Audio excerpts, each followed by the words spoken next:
Boa noite, pessoal. Boa noite. Começando mais uma live A Hora do Caos. Hoje a gente vai falar um pouco sobre figurino e identidade, né? E assim, falar de identidade é falar sobre aparência, mas mais que aparência, né? Identidade está ligada ao discurso, está ligado ao significado, está ligado à ancestralidade, mas está ligado também à visualidade, está ligado às nossas escolhas. Por exemplo, se eu escolher gastar R$ 500 numa camiseta branca de uma marca, de uma multinacional, eu estou cobrindo o meu corpo com R$ 500 com nada. E eu vou explicar isso, porque Marc Augé, um antropólogo que eu falo reiteradas vezes aqui no canal, ele fala que os não lugares são esse espaço de onde as pessoas transitam e onde as relações políticas acabam não se estabelecendo porque não há relações entre as pessoas nem a construção de identidade. Então, fazendo uma relação análoga ao Marc Augé, nós, quando nos colocamos com esse tipo de roupa, nós estamos colocando uma não roupa. Os figurinos, por outro lado, eles são as roupas dos espetáculos que assumem a responsabilidade política de construção de identidade. Para falar sobre isso, eu fiz essa introdução, me esmerei, pelo menos tentei me esmerar nessa introdução, porque hoje eu tenho uma convidada muito especial, nós temos uma convidada muito especial, uma amigona, uma querida, a Paola Zanetti, que, assim, estou morrendo de saudade de abraçar a Paola, né? Ai, eu amo E esses ela... abraços. Eu amo esses e a abraços. Paola ela tem uma história muito bacana com isso, porque, assim, essa introdução toda bonita foi para te receber. Agora a gente vai começar a falar bobagem aqui, falar besteira. Com certeza. A Paola, ela é e foi figurinista de duas das maiores companhias de artes cênicas do mundo, o Cirque du Soleil e a Calcênica. Uma em quase total exclusividade. O Cirque du Soleil não, o Cirque du Soleil foi a minha iniciação. E a outra quase numa totalidade, que é a Calcênica. Preciso eu acrescentar. Agora sim, agora a sala ficou pequena pela essa manifestação egóica que eu tive aqui, mas é de brincadeira, né? Mas não. A gente raptou do Cirque du Soleil, né? Mas, assim, é muito bom estar contigo, é muito bom poder estar conversando contigo hoje, porque eu acho que a gente, ao longo dos anos, a gente construiu uma relação não só de trabalho e amizade, mas uma relação de cumplicidade, né? Então, eu queria que tu te apresentasse. Eu falei brevemente aqui, né? A Paola, ela foi figurinista de 5 dos 7 espetáculos da companhia, né? Rubro Almodóvar, O Circo Chegou ao Grande Escaramuche, deixa eu ver, Horizonte de Neon, isso. Conta-Gotas, Histórias d'Água e O Senhor Clandestino. Né? Nessa ordem aí. Né? Só não foi dos 2 primeiros, porque a gente não te conhecia antes. Porque não tinha me achado quando eu estava no circo, senão eu teria sido. Não, na verdade, assim, ó, eu trouxe uma colinha, porque, como eu falo para vocês, o meu raciocínio ele não é linear, né? E então a gente precisa de um papelzinho para conseguir, para não falar bobagem, não se perder, porque senão eu vou longe na minha filosofia. O que acontece é que eu caí no mundo do figurino, né? Eu acho que eu nunca planejei, eu sempre gostei, sempre me interessei. Meu interesse pelo figurino, ele começa lá quando eu sou criança e todo mundo assistia os filmes da Cinderela, da Bela Adormecida, e todo mundo queria ser as princesas. Eu queria ser a fada, eu queria ser o rato que faz o vestido da Cinderela, eu queria ser as fadas discutindo a cor do vestido da Bela Adormecida. Meu percurso ele não era da normalidade. E aí aconteceu que eu parei no mundo da moda, acho que a vida acabou me levando para aquilo, porque eu sempre me identifiquei muito com essa questão da roupa e do vestir. E nunca admirava a questão dos figurinos, mas nunca pensei em trabalhar com teatro. Foi uma coisa que realmente foi um cair de paraquedas nesse percurso. E eu estava fazendo a faculdade, eu tinha um professor muito querido, até se o Antônio estiver nos assistindo, um beijo para o Antônio. E ele disse que estavam selecionando. Desculpa, não foi ele que nos indicou para ti, que a gente entrou em contato com ele? Foi o Anderson. Também foi alguém que indicou, né? Isso. Outro professor que eu amo demais. E eu tive um percurso acadêmico que eu respeito e admiro, por isso que no futuro eu vir a ser professora foi muito por causa deles. E começou que eu estava fazendo essa cadeira na faculdade de figurino e ele disse para mim, vai, eles estavam fazendo uma seleção, vai, te inscreve. E eu, mas meu inglês não é tão bom. E ele disse, mas é melhor do que nada, então vai lá e dá tua cara ao tapa. E no fim eu fui, até eu trouxe algumas imagens para mostrar para vocês.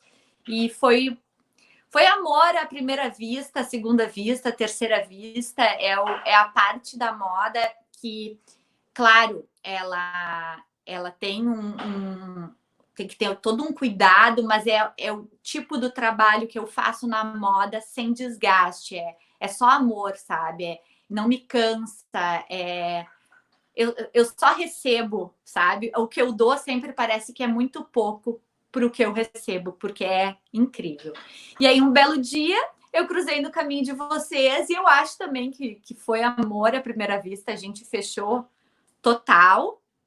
E eu tenho meu filho mais velho com vocês, que é o Rubro, que eu sou suspeita para falar, que é, para mim, o espetáculo mais cheio de amor e emoção. Ele é todo redondo, ele põe o dedo na ferida do mesmo jeito que ele abraça e que ele diz que as pessoas não estão sozinhas. E para mim saca, não é puxa saco, é meu filho mais velho. Eu digo, eu sou aquele tipo de mãe que eu protejo o mais velho e o mais novo. Os do meio eu tenho amor, carinho, mas eles são os meus dodóis, assim. O mais velho, então, o Rubro, e o mais novo, o Senhor Clandestino, que, nossa, foi uma superação, assim, mas foi incrível. Paola, assim, é muito legal tá. Na verdade, assim, essa hora do caos é uma grande desculpa que a gente arrumou para reunir os amigos e para poder falar do que a gente gosta, né? Olha aí, ó, maravilhosa e talentosíssima, Ana Júlia. É legal que a gente está com uma audiência aqui também de grupos, colegas nossos da cidade. Eu já vi aqui nos comentários que teve a Raquel do Rigon, que ela faz o figurinos do De Pernas pro Ar, tem o Bruno, do Galegos e Frangalhos, né? Tem o Grupo Tia, tá aí, o Rodrigo, que estava na semana passada e que hoje está de aniversário, né? E está de aniversário hoje! Está de aniversário hoje. A gente teve uma correria, porque antes a gente fez uma ligação para ele no Google Meet de aniversário, e foi um pouco antes, e gerou uma loucura aqui, porque a gente tinha que organizar aqui a live, não estava tudo pronto, então deu uma correria aqui, a gente ficou um pouco ansioso, um pouco a mil, mas tudo deu certo. Assim. É saudade de me ver. Mas Paola, a respeito dos figurinos, que eu acho muito legal do teu trabalho, é porque tu vem de uma escola que é a escola da moda, que, assim, na minha visão, tá, ela tem um olhar bastante técnico com relação a uma série de coisa, uma série de aspectos da roupa, da vestimenta, do figurino, mas tu agrega numa questão de não se estabelecer algo utilitário que eu vi em outras pessoas que vêm dessa escola. Tu pensa numa questão discursiva. Foi isso que eu acho que a gente se afinou muito, assim, porque daí tu alia, na minha avaliação, tu sabe disso, né? Tu consegue aliar uma funcionalidade para o figurino, ao mesmo tempo um discurso que a gente quer levar para a cena. Como é que surgiu essa construção, assim? Porque não me parece uma construção muito ortodoxa. Quem eu vejo de figurinista normalmente tem um trabalho mais voltado ao discurso, e quem normalmente tem a formação de moda tem muito essa questão de mercado mais mainstream, assim, né? Como é que se deu essa formação? tu sabe que, assim, como dentro do circo, né? Como a gente brinca que a escola foi lá, eu não tive contato com o desenvolvimento dos figurinos. Eu pegava figurinos prontos e trabalhava em cima da conservação. Eu comecei no circo mesmo, lavando as roupas de todos. Era o processo do Cirque du Soleil, ele é incrível, assim. Eles são o que são por causa da organização deles.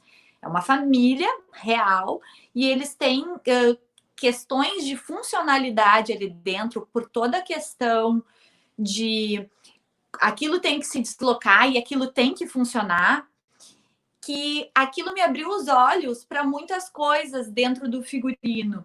Quando a gente cria um figurino para uma peça de teatro, dentro do Cirque du Soleil, eu percebi que eu não podia entregar para vocês uma coisa que não fosse funcional e que vocês ficariam limitados, até vamos falar hoje em questão financeira mesmo, vocês ficariam limitados a ter somente aquilo, entendeu? A gente nunca sabe como que as coisas vão, a gente nunca sabe o tamanho do próximo bailarino, e isso eu via muito no circo. Tinham roupas que elas custavam valores altíssimos para se desenvolver.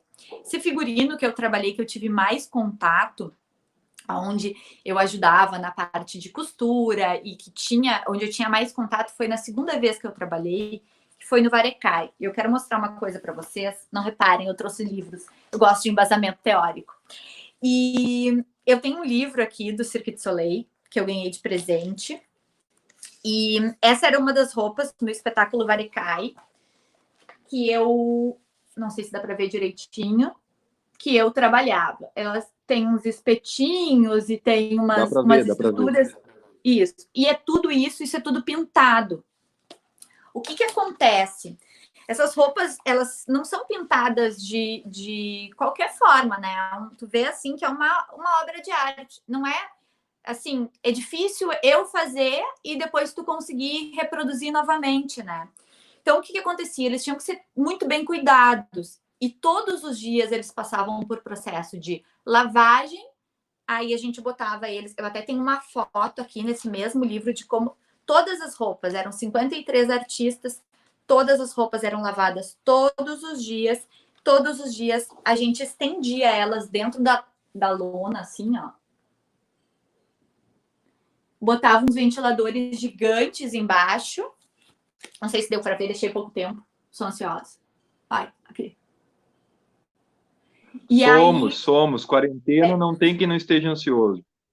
E aí eles botavam as roupas assim para estender e eu comecei a perceber que tinham roupas que elas eram super trabalhadas, mas elas não eram funcionais.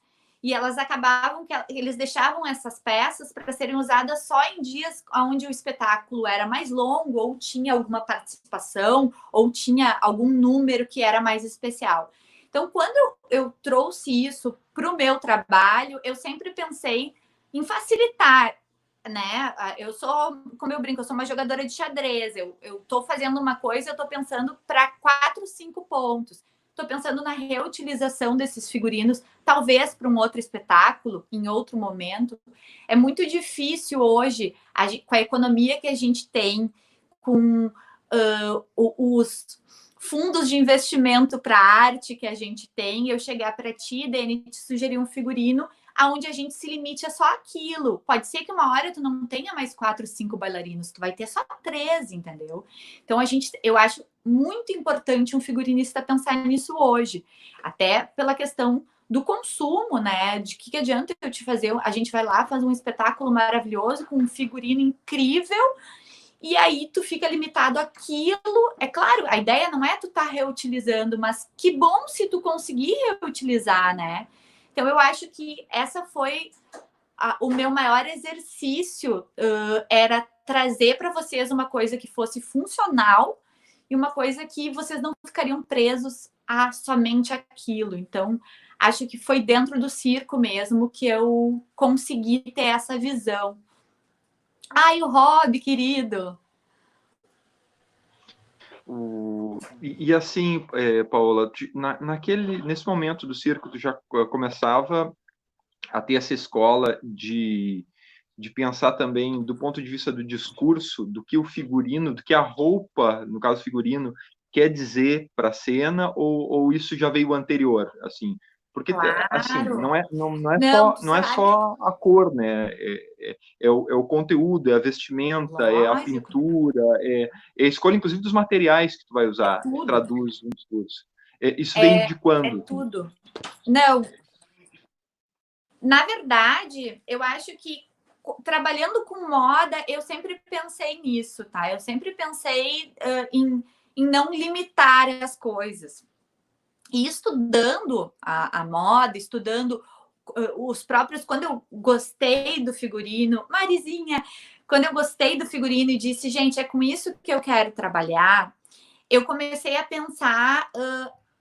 Eu fui estudar, né? Eu disse, não, vamos lá, é isso que eu quero, então vamos pensar como as outras figurinistas pensavam, pessoas que deram certo, né? A pessoa inteligente é aquela que aprende com os acertos e os erros dos outros. Eu disse, então vamos lá e vamos descobrir aonde que as pessoas acertaram e aonde que as pessoas erraram. E aí aparece na minha vida para mim ela é uma mestra, literalmente, porque ela é maravilhosa, falecida já, mas é uma mestra, porque ela me ensinou, assim, eu nunca ter conhecido a pessoa, ela me ensinou quase tudo que eu sei, que é a Edith Head, que é a da foto, que a gente vai botar aí agora, por favor. A fotinho da Edith. Equipe técnica. Vamos ver. Só um pouquinho. Agora lembrei que eu fiz uma cagada Não monumental, tem que eu esqueci problema. de separar a foto dela. Mas assim, a gente É já a vai do colocar. óculos. Eu já vai colocar, porque até sim, porque o que acontece? Me passei completamente, mas assim, a Laura vai assumir agora, porque a Tá. gente divide aqui, Uhum. e daí eu vou ali cuidar da parte Tá, técnica, tá? E daí, mas fala um pouquinho da Edith, tá. quem é a Edith, para quem não sabe, que eu já vou botar a Tá foto bom. dela aí. A Edith Head, ela é uma figurinista, tá? E ela ficou muito conhecida porque ela trabalhou com o Hitchcock e ela trabalhou com a Audrey Hepburn durante muito tempo. O que acontece? Nos anos dourados do cinema, era muito comum tu ter uma figurinista que ela trabalhava só com a estrela principal, né? E a Audrey Hepburn, quando começou, ela não começou como estrela principal, né? Ela teve um caminho a percorrer. Então, o que aconteceu é que a Edith, ela trabalhava, então, com aqueles outros artistas que eram lá, que não eram principais, né? E ela percebeu que dentro do figurino, dentro da composição do figurino, era muito importante saber como que o artista se sentia dentro da roupa. E isso, quando eu li isso, eu disse, gente, é isso que eu me sinto quando eu visto determinada roupa. Tem coisas que eu não gosto de usar, eu odeio que me imponham. Que tu tem que fazer isso. Isso não é para mim, sabe? Essa é a minha paixão pela moda. E quando eu li isso, eu disse, gente, essa mulher, ela é incrível. E ela se destacou por isso. Porque ela pegava essas atrizes e ela trabalhava em cima do que elas gostariam de valorizar e do que elas gostariam de esconder. E em cima disso, ela fez com que a Audrey Hepburn, ela fez não, porque a Audrey Hepburn, ela é o que ela é, mas ela ajudou muito a Audrey Hepburn a se tornar o que ela se tornou. Essa é a Edith Head, que é a grande inspiração também como estilista, como figurinista, para a Edna Mode, que está até aparecendo ali, a Edna Mode dos Incríveis, né? Que ela é a estilista das roupas deles, de super-heróis. Ela é a referência de inspiração. E ela era uma mulher maravilhosa, assim. Ela era uma mulher que o jeito que ela se vestia para a época era diferente. Ela tinha um comportamento diferente. Ela já trazia um pouco desse ar de androgenia. Então, assim, ela estava ali botando a cara a tapa e ela é incrível. São duas figurinistas que me inspiram sempre quando eu vou trabalhar o figurino. A Edith Head e a Eiko Ishioka, que, por acaso, veio a ser, depois de estudar, muito tempo depois de eu ter trabalhado no circo, a Eiko Ishioka, eu descubro que foi ela que desenvolveu os figurinos do Varekai, por acaso, o espetáculo aquele que eu estava mostrando as coisas para vocês. Então, tudo é destino, tá tudo nos astros, porque agora eu sou uma pessoa muito apegada à astrologia também. Nossa, A que Edith legal. ganhou Boa 8 noite. Boa noite, Boa noite. amiga! Opa, Não caiu. tinha aparecido ainda. Tô aqui agora também um pouquinho a cadeira, já que o Denison foi envolvido com as questões técnicas. Paola, te ouvindo falar dessas tuas referências agora, fica muito claro para mim algumas vivências que a gente teve contigo na prática mesmo, quando tu estava nos processos com os nossos figurinos. Quando tu falou agora da preocupação, né, dessas figurinistas, estilistas, que tu estava citando, essa questão de como que enfim, a modelo, a atriz, quem elas estivessem ali proporcionando, né, aquela criação, como elas se sentem, né, como elas se sentiam dentro daquele figurino, daquela roupa. Eu me lembro muito das conversas contigo, porque a gente estava sempre, às vezes, muito preocupado, né, com a questão, que nem o Denison fala, assim, do discurso, né, o que esse figurino representa, o que a gente quer com esse figurino e tal. E sempre tu vinha, né, falando, tá, mas tu tá te sentindo bem? Sim. Tu tá te sentindo bonita dentro do figurino? Tá sendo funcional? Tu tá conseguindo dançar com ele? Então, acho que tinha uma série de preocupações tuas que tu tentava o tempo todo, ao mesmo tempo, enfim, conseguir chegar nos resultados visuais que a gente queria, né, que estavam relacionados com a proposta do trabalho, mas também tu estava o tempo todo ali, né, preocupado com aqueles bailarinos, com aqueles atores, né, atrizes que estavam em cena, com essa questão de unir a estética com a utilidade, com conforto, né, com, enfim, com todas essas coisas. E agora, falando das tuas referências, fica muito claro isso. Exato. E assim, ó, quando é muito difícil tu trabalhar com moda e tu vestir as pessoas com roupas que elas não gostam. Eu tô acostumada a trabalhar com modelos que eles vestem roupas que, se eu perguntar para eles se eles estão se sentindo bem, várias vezes eu já escutei, meu Deus do céu, eu tô me achando ridículo. Mas vai lá, encare, entendeu? E quando a gente trabalha de figurino, quando a gente trabalha com figurino, não que na fotografia e no desfile não tenha a expressão corporal. Tem, mas quando a gente fala em dança, em expressão corporal mesmo, e em tu interpretar um personagem, aquela roupa, ela tem que estar muito bem alinhada com aquele personagem, alinhada com aquela pessoa que está vestindo o personagem. É uma pessoa que veste um personagem que veste uma roupa. Quando chega na roupa, a pessoa já não se identifica mais. Então, o que acontece? Muitas vezes, tu olha, eu digo, pode ser que... depois eu respondo a pergunta, só tem que me lembrar, o que tu acha fundamental para o figurino também contar a história? Tá, a pergunta vai ficar na tela aí, é só para deixar engatado para o próximo assunto. Isso, segura aí a pergunta. E então, o que para mim era muito importante era que aquela pessoa que estivesse vestindo aquele personagem tivesse o mínimo de identificação, porque às vezes a gente está falando até, a gente pode achar, de todo aquele grupo de dança, tinha uma pessoa que não estava lá no seu dia. Mas por que ela não estava no seu dia, entendeu? Talvez ela não se identificou, talvez aquela roupa estivesse mostrando ou o braço, ou a perna, alguma coisa que a pessoa não gosta de mostrar, não gosta, né? Não se identifica. Respeitando isso, eu acho que a gente dá para esse ator, para essa atriz, a gente dá muito mais para ele mostrar o que ele sabe fazer. Então, essa preocupação para mim, eu lembro que acho que a primeira coisa quando eu sentei com vocês para conversar, eu disse, gente, eu preciso ver a dança, porque não adianta nada eu fazer um figurino de seda para vocês maravilhoso, vocês levantarem os braços e rasgar, entendeu? Vai ficar horrível para mim, Então, para mim, o importante era isso, era ver a dança e conhecer os bailarinos. E eu acompanhei, acho que quase todos os ensaios de vocês do Rubio, foi quase um ano, né?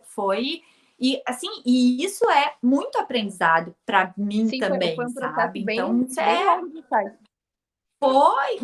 E é essencial, assim, tanto que eu tenho um exemplo que a gente pode botar agora, as saias, que O Rubro, como eu falei, meu filho mais velho, um dos meus preferidos, quando a gente estava nesse estudo, eu peguei e perguntei para vocês o que vocês queriam usar, como é que vocês iam se sentir melhor. A gente estava falando muito de feminilidade, de empoderamento feminino, né? A flor, o desabrochar da flor. E aí, quando eu conversando com vocês, eu sugeri uma roupa bege, porque a gente falava sobre o filme Pele que Habita. Todo mundo, bom, os guris queriam me matar. Todo mundo me olhou assim, Paola, mas só isso? Eu, sim, só isso, mas confia em mim, vai ficar bom, vai ficar legal. E aí depois, logo depois desse número da roupa bege, a gente teria uma dança onde a gente trabalharia super o lado feminino, né, a delicadeza. E eu pensei, gente, eu preciso botar alguma coisa nessas mulheres que elas vão se sentir mulher, que elas vão se sentir bem, que elas vão se sentir flor. Porque se elas não se sentirem assim, elas não vão conseguir passar o que elas precisam. Dentro daquela roupa bege, elas não iam conseguir. Então a gente desenvolveu as saias essas, que estão aí. Sim. Equipe técnica. E vou te dizer que sim, a equipe técnica tá com o material pronto. E vou te dizer que essas saias, Paola, é uma das coisas mais lindas que tu já fez na vida, porque é sensacional. E ela não sentia realmente poderosa, empoderada com aquele figurino. E assim, ó, e ela não tem nada de que a gente possa dizer. Ainda não tá sopa. E eu pergunto com que roupa? Com que roupa? Vai entrar. Eu vou. Ali, ó. Elas eram as saias, elas eram um godê bem grandão e elas tinham 2 lados. Então, o que acontece? Como a gente estava em processo de criação, o orçamento era um pouco mais apertado, a gente tinha que pensar em coisas que, eu tenho essa saia, mas depois eu posso usar o forro dessa saia para ser outra roupa em outro número, né? Então, eu acho que isso era importante a gente trabalhar, porque a gente não tinha ainda toda a peça pronta e a gente já tinha que estar entregando coisas, né?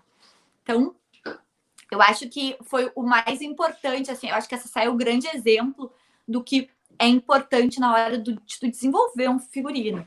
E dentro dessa ideia das saias também surgiu, como a gente estava falando de flores, eu não lembro se a ideia foi minha ou se a ideia foi do Deni, das rosas irem caindo. Eu não lembro de quem é que foi essa ideia. O Denison disse que foi tua ideia. Foi minha?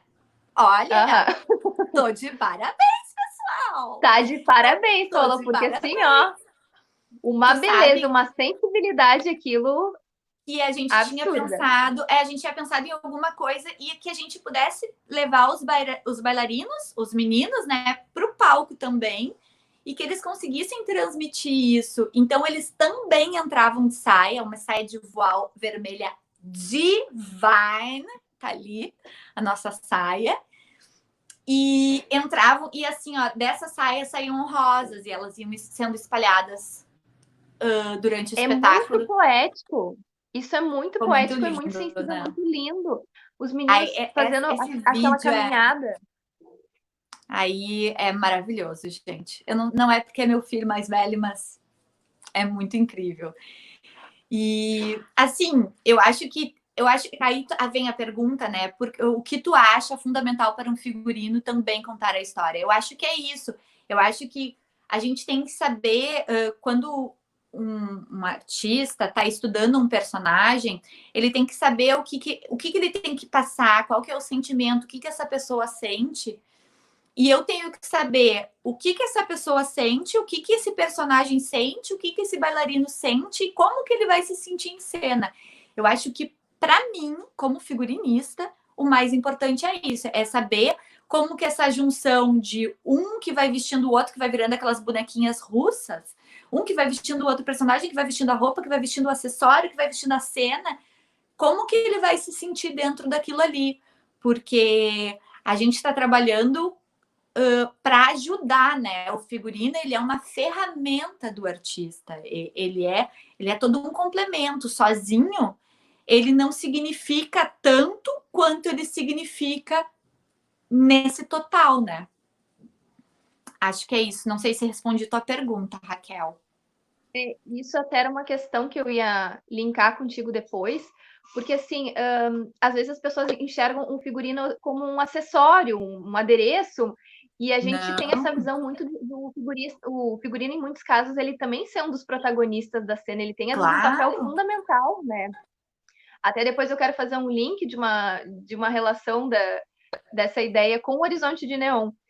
Mas voltando aqui ao rubro, tem várias coisas. Eu acho que o trabalho contigo, Paola, ele tem sido tão bacana de tantas formas, porque além de tudo, tu compreende a realidade dos artistas, que nem tu disse assim, tu tem que fazer algo que seja funcional, tu tem uma preocupação de como esse grupo vai utilizar, tu te preocupa assim, pensando e se o elenco mudar, e a questão dos custos, e a beleza, e o discurso, são muitas preocupações, se a gente for ver, na hora de ter um processo criativo, né, que tu quer fazer um bom resultado, mas tu consegue, além de pensar num bom resultado, de levar em consideração todas essas coisas que fazem parte da nossa realidade de artista, de produtor, né, e que a gente tem algumas limitações às vezes, e mesmo com todas essas limitações, a gente, né, tem vários exemplos do teu trabalho de coisas incríveis, né?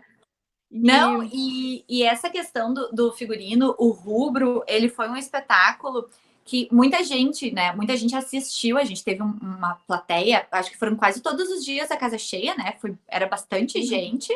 Sim. E muita gente veio me chamar dizendo que queria trabalhar comigo, mas assim, ó, não tinha o orçamento que o rubro teve. Eu disse, gente, mas vocês sabem o orçamento que o rubro teve?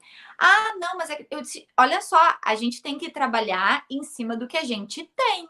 E o que aconteceu no rubro, que eu não tenho problema nenhum em falar isso, porque, né, é informação e eu não acho justo eu morrer com isso se eu posso ajudar um figurinista, uma outra pessoa que está começando.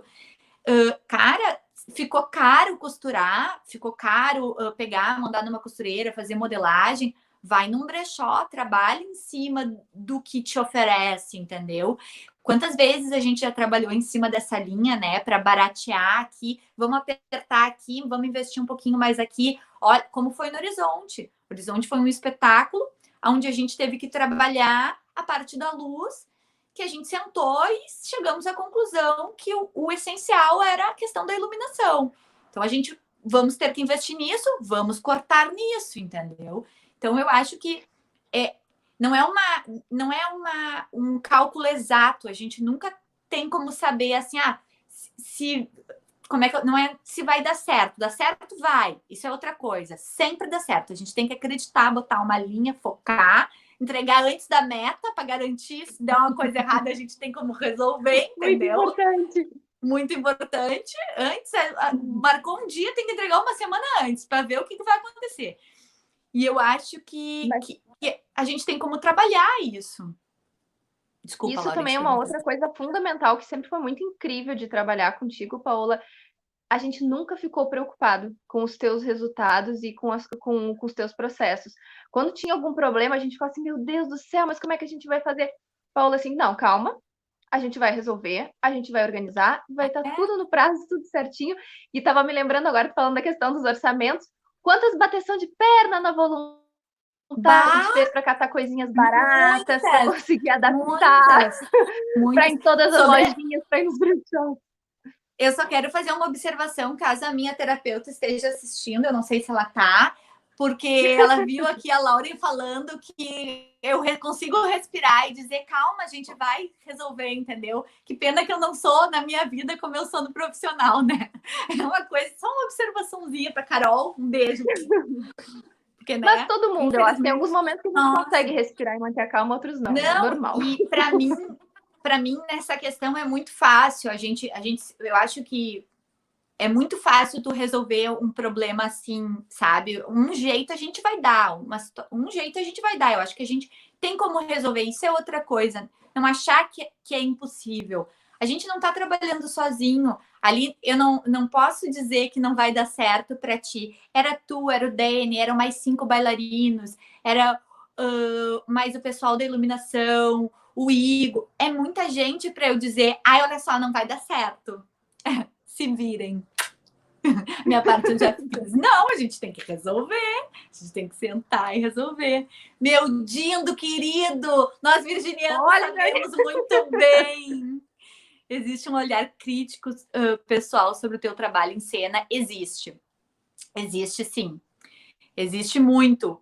Porque eu, assim, tem a minha crítica quanto à sociedade, a minha crítica tá ali, eu vou trabalhar num espetáculo onde eu acredito, onde eu acho que é nisso que eu quero tocar, é nisso que eu acredito, é essa ferida aqui que eu quero tirar a casquinha, é essa, como foi o Rubro. O Rubro é um espetáculo que a gente vai tirando várias cascas, uma atrás da outra, até as pessoas se levantarem no meio do espetáculo e sair, acho o máximo, acho chiquérrimo as pessoas se negarem a ver determinadas partes do espetáculo.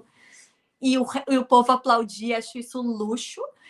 E existe também na questão, eu acho que esse meu olhar crítico, ele está nesse ponto onde a gente não pode obrigar as pessoas também a usarem, a vestirem coisas que elas não se identificam.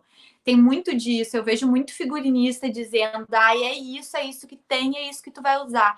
Não funciona assim, sabe? A gente está trabalhando com pessoas, né? Isso é muito importante.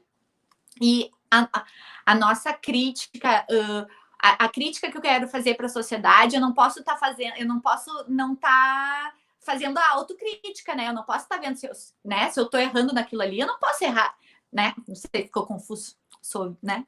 Não é linear.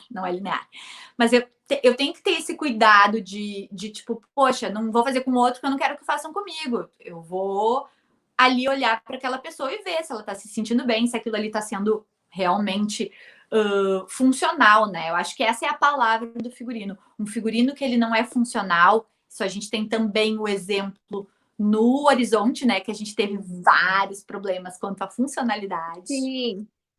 Depois a gente pode falar um pouco sobre isso. Mas sabe que eu vou só pegar o gancho que tu falou para puxar pro Horizonte.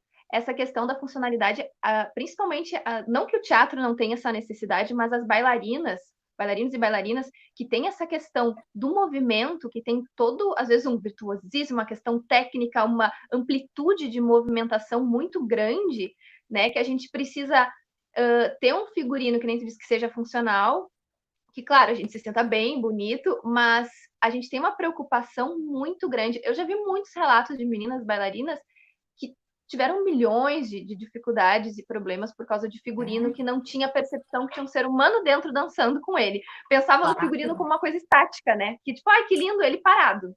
Agora, pensando que tinha uma pessoa dentro, virando, subindo, descendo para o lado, para o outro, é outra relação, né? Isso existe muito no balé também, né? Isso é uma coisa que tá no balé clássico.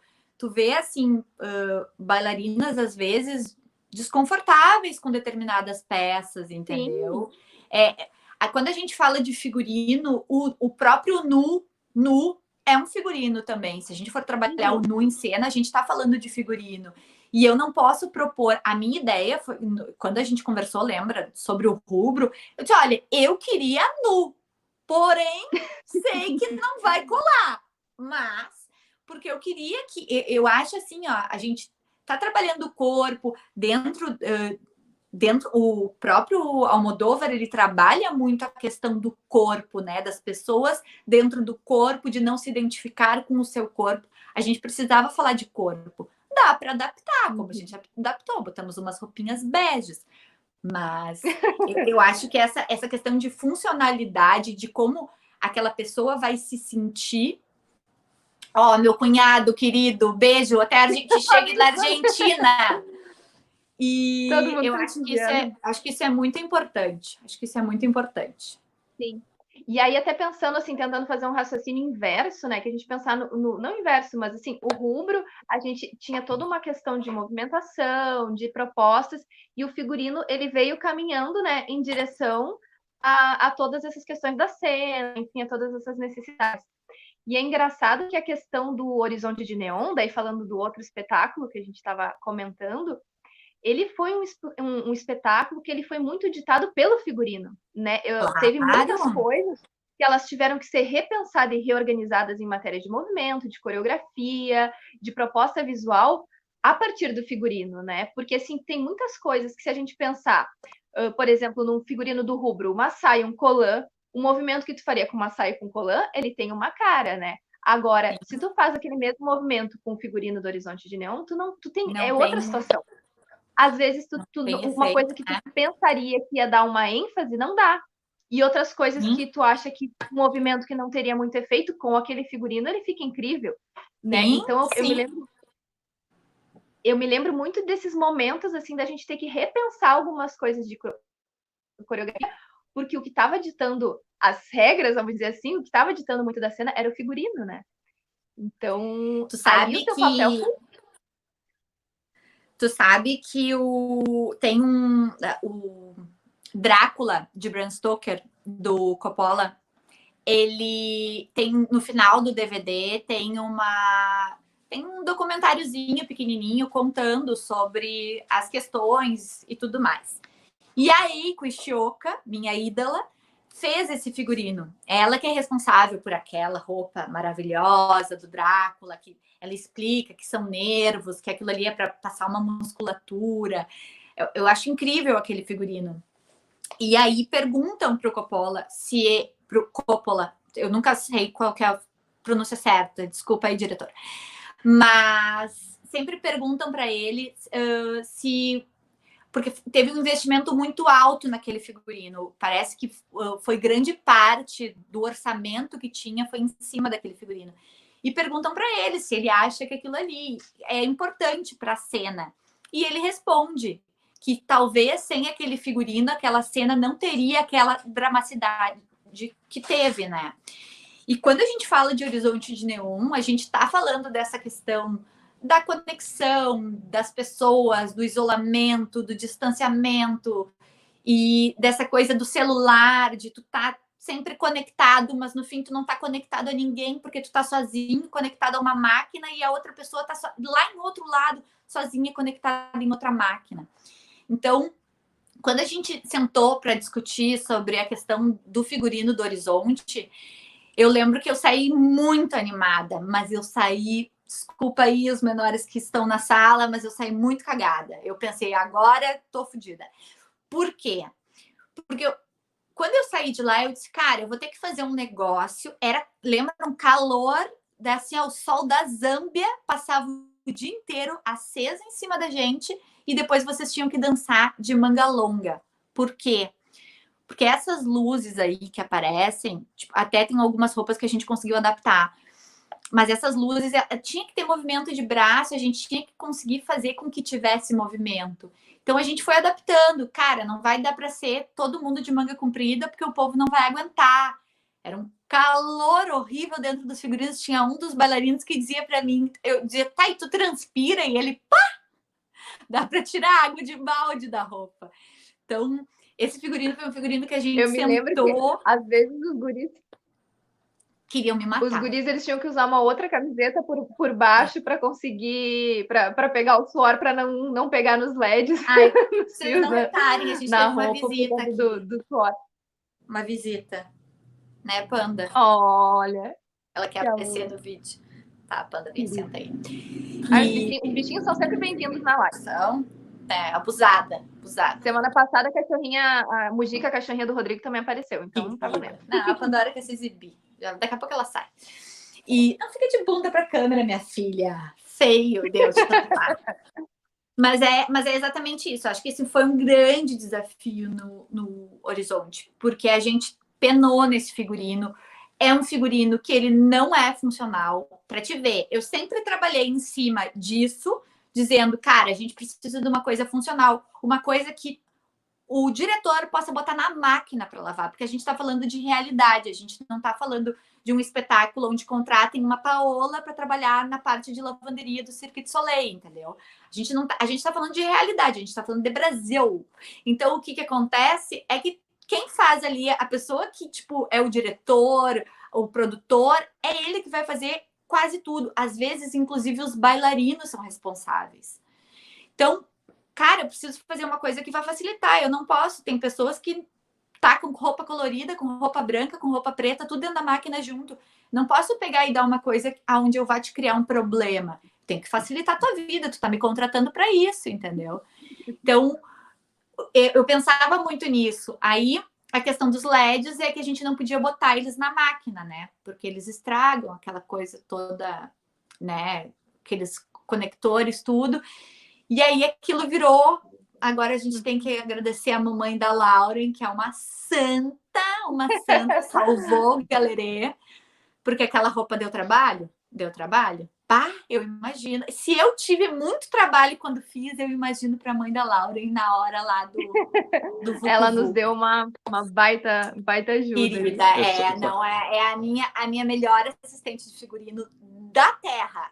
Um beijo. Sabe que a questão do figurino do Horizonte daria tranquilamente para a gente fazer umas 4, 5 lives como case. Não, mas como case, coisa não só do processo, como case sobre ética. Também. Porque a gente, assim, foi um figurino por causa da pesquisa que a gente fez para encontrar, que a gente ainda está aprimorando, né? A gente queremos ainda aprimorar a questão técnica, né, a parte eletrônica do figurino, mas a gente teve uma questão de uma porção de pessoas da área querendo alugar figurino, entendeu? Como se fosse loja de fantasia, entrando em contato para a gente, não viu o espetáculo, queria saber, eu quero alugar teu figurino. Várias pessoas. Eu digo meu Deus! Essa figurinista! Não, exatamente, em vez de contratar, tem toda, daí vem retomando a questão inicial, né, do figurino. Ele tem um discurso, ele tem uma concepção que está de acordo com o espetáculo. Eu acho, não é uma coisa à parte, né? Eu acho, daí uma crítica bastante feroz da minha parte, me perdoem, mas eu acho que, até entraria tranquilamente no debate sobre isso, mas acho que há uma visão superficial com relação à arte, quando se coloca assim, não vou simplesmente pegar o figurino dele, e como assim? E outra, uma questão ética, né? Tu tem um trabalho de uma companhia, no mínimo tu assiste o espetáculo antes, primeira coisa, e depois tu conversa, assim, vê o que se encaixa com o teu, troca a figurinha com a pessoa, e não simplesmente, eu quero alugar o teu figurino, assim, enfim, não surgiu uma nem duas vezes, surgiu várias. Várias vezes. E é isso, né? É pensar no espetáculo como um todo, né? Tu não vai tirar um cenário e levar para um lugar, tu não vai, né, tirar um figurino, não. Aquilo é todo um processo, uma conexão, uma criação, né, de muitas partes, né? As pessoas também têm que entender isso. Assim, para os leigos aos leigos que estão assistindo para entenderem, é quase a mesma coisa de eu pegar a minha roupa, o jeito que eu me visto, e dar para a Lauren exatamente da mesma forma, entendeu? Tu pegar... E aí, o que vai acontecer? A Lauren não vai se identificar como Lauren. Ela vai olhar e vai dizer, tenho características de Paola, posso até gostar, mas aquilo não vai servir para a Lauren. Aquilo não é a identidade da Lauren. Eu não posso pegar uma coisa que não tem determinada identidade. Eu posso até adaptar. Eu posso, se esse figurino tivesse à venda, entendeu? Se eu tivesse à venda, tudo bem, eu posso comprar e adaptar para minha peça, para o meu espetáculo. Mas eu não posso pegar o penso das pessoas, que não é um negócio tipo, acordei de manhã, vou botar luzinha na roupa. Não foi assim, cara. Foi muito tempo de pesquisa, foi muito de tipo, cara, isso vai dar certo, não, isso não vai dar certo. Como é que a gente vai fazer? Meu Deus do céu, vamos tacar pilha aonde? Nas orelhas dos bailarinos. Mas a gente tem que fazer esse povo iluminar, entendeu? E aí, tipo, não é um negócio que tu acorda de manhã e diz, vamos fazer. A gente pesquisou muito, a gente foi atrás de gente que, tipo, a gente nem sabia que existia no mundo. E, olha só, tem isso, tá aparecendo isso, tá aparecendo aquilo. É muito mal educado, para não falar outra coisa, por causa do horário que não permite. Permite, pode falar. Filha da putismo, mesmo que eu não posso falar puta, mas é isso aí. Porque pobre das putas. Pronto, falei, botei pra fora. E é uma falta também de compreensão do trabalho criativo de um figurinista, né? Da mesma forma que tu tem que ter a compreensão do trabalho. Mas essa questão, como todo, na verdade. Essa questão do figurino, a gente tem um problema muito sério com... isso tá mudando, tá? Mas tem ainda muito, não só na área do teatro eu falo isso, mas em várias áreas onde a gente trabalha como traje de cena. Pode ser até o traje de um recepcionista, entendeu? Que tipo, tá numa feira, por exemplo. A gente tem muito disso. Não, a gente vai ali dar um jeito, põe uma roupa que dá certo. Cara, ok, vai dar certo, entendeu? Mas vai ser aquilo ali, meia boca e tal. Talvez aquela pessoa que deveria se destacar não vai se destacar. Tem muito essa coisa do tipo, vamos fazer desse jeito e vai dar. Cara, não dá, entendeu? E aí o que acontece? Por as pessoas não estudarem, por as pessoas não contratarem um profissional habilitado, o povo não sabe fazer, então o que eles fazem? Eles ligam e pedem para alugar, entendeu? Falta de vergonha na cara. Mas tudo bem, fiz meu desabafo. Isso vai ao encontro também de uma perspectiva de sociedade que é muito utilitarista, que é muito fast food, né? Eu quero estar pronto, deu, e o processo, claro, o processo é cansativo também, mas o processo é enriquecedor e o processo também é saboroso, né? Claro. Cada descoberta nossa foi muito interessante com relação a isso. Paola, a gente está já em quase 55 minutos de live. A proposta aqui é a gente chegar em 1 hora, né? Não passar muito disso, né? Para não cansar as pessoas e para a gente ter uma desculpa para chamar mais vezes as pessoas, deixar com gosto de quero mais, assim, né? E eu venho. Com certeza, eu quero muito. Queremos, né? Muito. Sim. E assim, a gente não falou ainda a respeito do figurino do Senhor Clandestino, que tinha pedido para separar um material. Sim, meu eu não filho sei mais porque... novo. O teu filho mais novo. O nosso filho mais novo. Nosso filho mais novo. Os filhos de vários pais e mães, né? Vários pais. Nós vamos lançar. Fiquem aqui. Então, assim, vamos deixar isso guardado para o próximo. E a gente deixa para dançar o Denison como sex symbol no próximo. O nosso Senhor Clandestino. Porque ele tá assim, olha, gente... Eu não. O Senhor Clandestino é sex Senhor symbol, Clandestino, eu não. Senhor Clandestino, desculpa. O personagem, gente, olha... Nota 10, meu marido que me perdoe, mas precisamos falar as verdades aqui.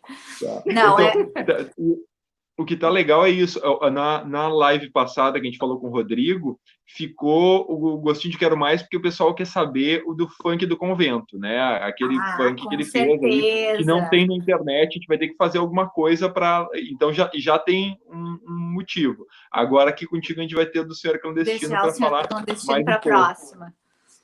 O Senhor Clandestino também foi um grande desafio. Sim, em vários aspectos, né? E figurino também, né? Enfim, eu acho que depois... E uma coisa que eu estou pensando em fazer, não sei se a gente vai chegar a fazer, mas na outra live a gente falou bastante do rubro, né? Essa live a gente está falando também do rubro bastante, e eu acho que tem um processo mal resolvido, que eu estou dando agora estou falando bem, metendo uma área que eu não sei, mas acho que tem um processo mal resolvido entre nós, que é de ter uma catarse a respeito do rubro, né? Porque eu acho que vamos abrir a caixa preta do rubro, não a caixa preta do nosso processo, jamais. mas a caixa preta de outras coisas. Ninguém precisa saber que a gente passa trabalho, a gente é só glória. Mas o trabalho que a gente passou, passamos muito trabalho, mas tinha uma relação dialética, tinha uma relação amorosa, mas teve outros problemas quando a gente colocou, como diria, de forças externas, assim. Eu acho que uma hora a gente vai fazer uma live, tu, o Rodrigo, o William também, que participou, assim, dessa equipe que participou da Graxa, né? Jogar merda no porque assim, não, porque sempre quando eu encontro alguém se fala do rubro e às vezes assim, pá, tem coisa engasgada e a gente sabe tudo, assim. Eu acho que uma hora a gente tem que fazer e botar para fora. Esse nome dessa coisa é inveja. O nome dessa coisa é inveja. Possivelmente, assim, né? Mas enfim. E só uma lembrança gostosa agora que vocês estão falando do rubro. Eu não sei, né? O rubro ele suscita muitas coisas na gente. Mas uma lembrança muito querida que eu tenho desse espetáculo é de ter a Paola dentro das coxias em quase todas as apresentações. Todas as apresentações, todas, né? nas Foram 3, todas? sim, todas eu estive lá.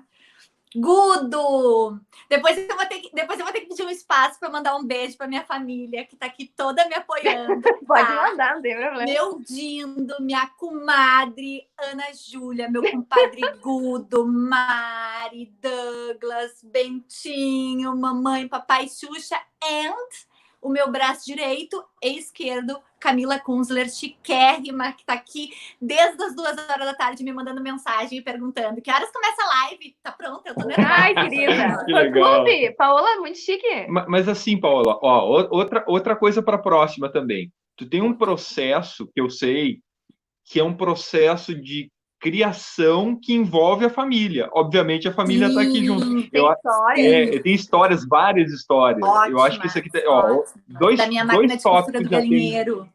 Vou pedir foto para botar no próximo. Vou pedir foto para botar no próximo. E olha só, já vamos colocar, já que tu fala da máquina de costura, já vou fazer um convite para quem estiver assistindo aqui. Também vai lá no nosso canal e assista o Entre Caos e Coelhos, que é a websérie de 3 capítulos só de 10 minutos cada, que fala do processo Senhor Clandestino, e tem a fala tua contando essa história também do galinheiro, que é bem como é que se diz, peculiar. Quem quer me ver, assista, pessoal, para matar a saudade. Tá com saudade da Paola? Sim. Ali já tem uma pitada de algumas coisas, assim, eu acho que numa próxima live a gente pode falar mais desse teu processo de família. De casa para o pessoal assistir. Eu lembro do rubro que tu falou, mas eu acho que vamos deixar isso no ar, né? O teu processo da construção do rubro em relação à tua família, enfim, acho que vamos deixar isso no ar para deixar uma curiosidade. Só que a gente está despertando uma curiosidade das pessoas no rubro, porque semana passada todo mundo queria saber do funk do rubro. Agora tu falou que queria botar as pessoas peladas dançando. O pessoal queria. No rubro eu tava num processo assim, olha, que às vezes tinha que me buscar com os pés, porque eu tava lá, eu fui longe com o rubro. Rubro foi um espetáculo assim, olha, que ele só me ensinou em todos os aspectos. Eu não tenho isso aqui para falar do rubro, por isso que ele é um sucesso. O problema do rubro é a inveja dos outros de não terem feito o rubro. E tem uma cena que eu participo do rubro, que daí a gente fala na próxima também, que tu sabe qual que é, né? Uma cena de vídeo. E a minha mãe não me reconheceu quando viu. Pra tu ver? Mas isso vamos deixar no ar para a próxima. Assim. Paola, estamos fechando uma hora. Tua fala aí que tu queira. É teu microfone aí, fala o que tu quer agora. Gente, eu só quero agradecer pela oportunidade que vocês me deram lá há 6 anos atrás, que o nosso casamento já vem durando 6 anos. E vocês são, assim, ó, incríveis. Parafraseando Vinícius de Moraes e Tom Jobim, se todos fossem iguais a vocês, que maravilha. Porque vou abraçar o celular, cara. É verdade. Vocês são, assim, ó, o meu grito de esperança dentro desse caminho que eu escolhi. Porque vocês sabem que a gente fechou mesmo e que tô com vocês para todas. E agradecer a todo mundo que assistiu, todos os meus amigos aqui. Agradeci minha família maravilhosa, o meu compadre, meu cunhado. Deixa eu ver quem mais que eu não vi. Peraí que eu vou colar, que eu tô com o negócio aqui do lado. O meu Dindo lindo, que tava também querido. Dindo, muito obrigada. Muito, muito. É inspiração para mim mesmo, como pessoa e como professor. Tenho muito orgulho de ser tua afilhada. Todo mundo aqui, ó. Meu marido que tá assistindo lá do quarto. Minha Camila, nem sei te dizer, amiga. Tu é demais. Mari, Douglas, acho que mandei beijo para todo mundo. E o Rob, que estava assistindo também. Obrigada, mas a gente sabe, né, Paula? A gente que vive de arte, que trabalha com arte, o apoio da família e dos amigos é uma coisa fundamental, né? Nos dá muita força para a gente continuar nesse caminho que não é fácil. E eu queria te dizer assim, ó, Paulo, sabe, a gente vai falar isso pra ti, né? Que quando a gente te descobriu, a gente te achou nesse mundo, a gente assim, ó, não largamos mais Paola, tu sabe, né? Então, assim, tu tá bem apertadinha junto com a gente tem vontade de te esmagar, assim, ó, pra deixar bem juntinho, porque não tem... Olha, é um aprendizado, tu é uma pessoa extremamente generosa, extremamente dedicada. A gente não tem um fio de preocupação trabalhando contigo. Eu choro. A gente Não, fica assim. A gente tem uma parceria contigo, assim, de muita confiança, de muito carinho e de muito orgulho, assim. A gente vê o nosso trabalho, né? Nós todos. Sim, é nosso filho, nosso filho. É nosso, né? Os dedinhos do Rodrigo, os teus dedinhos, os nossos dedinhos, os dedinhos de todo mundo que está no elenco. E dá muito orgulho de ver esse trabalho coletivo, colaborativo e com tanto amor. Eu só queria falar uma coisa bem importante que eu acho desse momento de quarentena, que tu fala, na verdade. Tu diz assim, nós estamos juntos, tu agradeceu um monte de estar com a gente, mas eu acho que a arte nos proporciona isso, né? Ela nos proporciona um trabalho que ela vai além do utilitarismo, ela vai com a questão de identificação, ela vai com a questão de compreender quem somos, né? E isso é o fator político da arte, né? Então, nesse momento de pandemia, que a gente está vivendo sérias dificuldades, isolamento social, a crise está terrível, mas a gente não está se vendo presencialmente, estamos sentindo muita falta, mas pelo menos a gente está se vendo aqui e eu acho que o intuito também desse programa é falar umas bobagens, é falar dos nossos processos, compartilhar nossos processos, mas é também dizer, reafirmar para nós mesmos e também para quem estiver assistindo, que talvez provocar essa centelha de esperança de que estamos juntos e a arte provoca estarmos juntos, né? Então, acho que tu traduz muito isso quando diz assim que a gente está junto, e realmente eu acho que isso nutre a nossa esperança. É a nossa esperança. E assim, eu sou muito grata a vocês, à arte. E aos meus pais também, que apesar de não serem as pessoas assim, que tipo, tu diria, meu Deus do céu, eles têm lá suas críticas, né, a tudo, mas eles são o que me deram a liberdade de trabalhar com a arte, de ser quem eu sou, e eu sou muito grata a eles por causa disso. E eu sou muito feliz e muito realizada pelos amigos que eu tenho, que são vocês, que eu não gosto nem de chamar de equipe de trabalho, porque isso já ficou distante da gente, acho que na nossa primeira reunião. Vocês são amigos. E é isso. Para mim, eu acho que hoje eu vou dormir com o meu coração preenchido de alegria por todas as pessoas que assistiram, pelo convite, por vocês. Um beijo para tua mãe, que também eu amo de paixão, para todo mundo. Fiquem em casa. Tava assistindo. Tá assistindo. Fiquem em casa, álcool em gel para vocês e todo mundo de máscara, pelo amor de Deus. E máscara, aproveitar, né, que estamos com uma figurinista, né? Máscara se usa cobrindo o nariz, viu? Não é embaixo do nariz. De preferência. Tem aquele memezinho, né? Tem o memezinho aquele, né? A máscara sem cobrir o nariz. Não usa o pinto fora das cuecas, não usa o sutiã embaixo dos seios. Então não usa. Já aproveita, faz uma máscara customizada, né, Paola? Exato, põe uns glitch, mas não é qualquer máscara que eu vi umas máscaras aí só de tule. Pessoal, não dá, né, gente? Aí o povo se passa, mas eu acho que é meme. Eu acho que é meme. Assim. Não, bom, eu vi o meme, mas eu vi o real também, com uns negocinhos bordados. A pessoa viu o meme e achou que não era meme. Também, Paola. Na rua? É o meme ambulante, então, né? Na rua, meme ambulante. Vocês têm que nos usar às 2 horas da tarde, comprar pão para a avó de vocês, para vocês verem a emoção que é fazendo aqui. Mas foi lá que a gente viu essa máscara de perfeito. Viu? Essa é maravilhosa. Mas, Paola, com o compromisso que a gente firmou, aqui a gente está passando nosso horário. Já passamos. Mas queria dizer que mas enfim, vai ter que ter bis. Vai ter que ter bis, que bom é esse é o objetivo. Obrigada. Tá? Obrigado novamente. Lembrando que na próxima quarta tem outra live, vou deixar para a Lauren dar os recados finais de com quem é a outra live, porque eu vou botar os créditos. Valeu, brigadão, um grande beijo. Beijo, sua linda, gente. Maravilhosa. Beijo pro meu marido lindo que me apoia. Então Então, gente, muito obrigada por todo mundo que assistiu ou que vai assistir depois esse nosso bate-papo. Semana que vem, então, a gente vai ter de novo a Hora do Caos, aí com o William Bertotto e o Felipe Pirovano, que trabalham também junto com a gente. Agradeço, então, a presença de todo mundo que estava aqui nos acompanhando e até semana que vem.